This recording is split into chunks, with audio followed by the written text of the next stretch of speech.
সাগরের মাঝখানে এক পাহাড়, ওই পাহাড়ের উপরে বসে 500 বছর টানা আল্লাহর ইবাদত। দিনে আর রাতে একবার করে নিচে নামতেন। সেখানে আল্লাহ তাআলা পাথরের ভেতর থেকে তার জন্য মিঠা পানির ব্যবস্থা করে দিয়েছেন, আর একটা ডালিম গাছের ব্যবস্থা করে দিয়েছেন। সকালে নামলে একটা টসটসে ডালিম, রাতে নামলে টসটসে ডালিম। এগুলো খেয়ে খেয়ে 500 বছর সে আল্লাহর ইবাদত করেছে।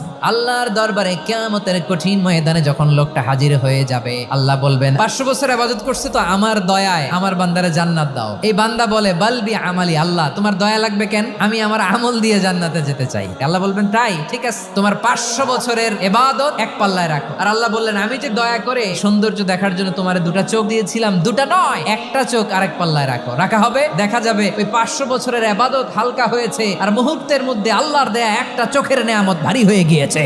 ফলাফল দেখো, হিসাব বলে তুমি এখন জাহান্নামে যাবা, যাও এবার জাহান্নামে যাও। এবার লোকটা কাচুমাচু করে বলে আল্লাহ এবার আমি বুঝতে পেরেছি তোমার দয়া ছাড়া দুনিয়ায় কেউ জান্নাতে যেতে পারবে না।